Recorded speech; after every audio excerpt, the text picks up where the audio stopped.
栗子當造嘅季節，甜品梗係唔少得栗子啦。提起栗子甜品，大部分人都會想起望邦，但係今次就唔係望邦，而係栗糕同佢嘅變化版。材料同做法都係差唔多，但係做出嚟質地就好大嘅分別。今日栗糕同埋佢嘅變化版。喺開始之前，請 follow 我哋嘅頻道啦。喵！栗子先蒸熟，大火大概20至30分鐘。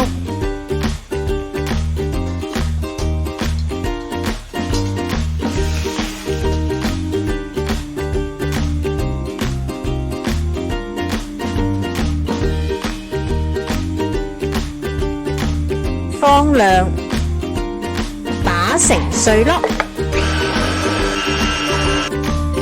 如果屋企冇攪拌器，都可以將栗子入袋，再用棍將佢壓碎。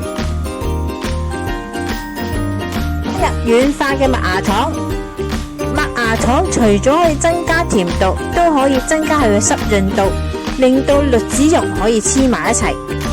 揾一個比較靚嘅模具，放入栗子蓉，用匙羹將佢壓實。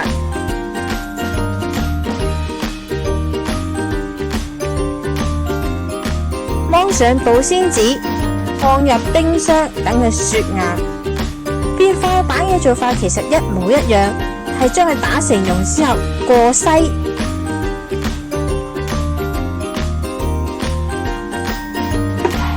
做成粉狀。可以睇到過篩前個過篩後大致上嘅分別。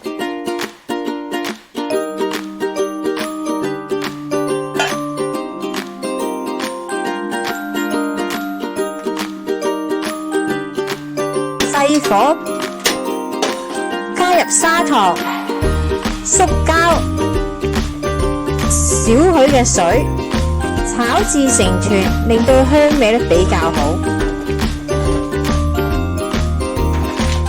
再過篩一次，就會變成栗子泥，搓成橢圓形。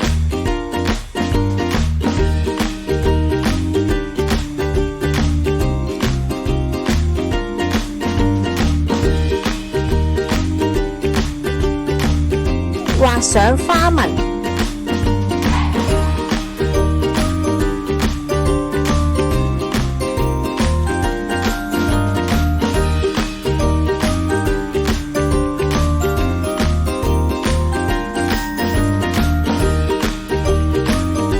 鍾意嘅話呢，都可以灑上少許嘅可可粉。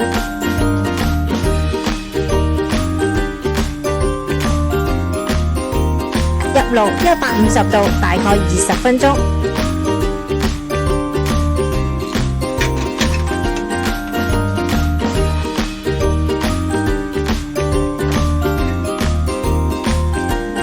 栗糕喺呢個時候呢，應該就雪硬，可以除帽。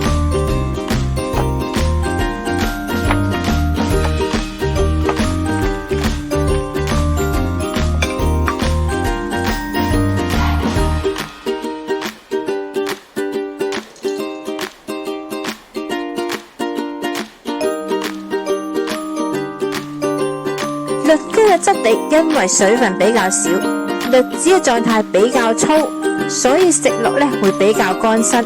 如果唔中意太乾身，可以落少許嘅蜂蜜或者淡味嘅果醬，提升佢嘅濕潤度。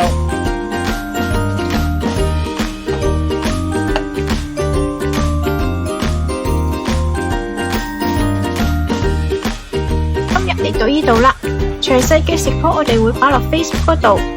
有興趣嘅大家可以去睇一睇，請 like 我哋嘅 Facebook 同埋 YouTube， 以便獲得更多嘅資訊啦。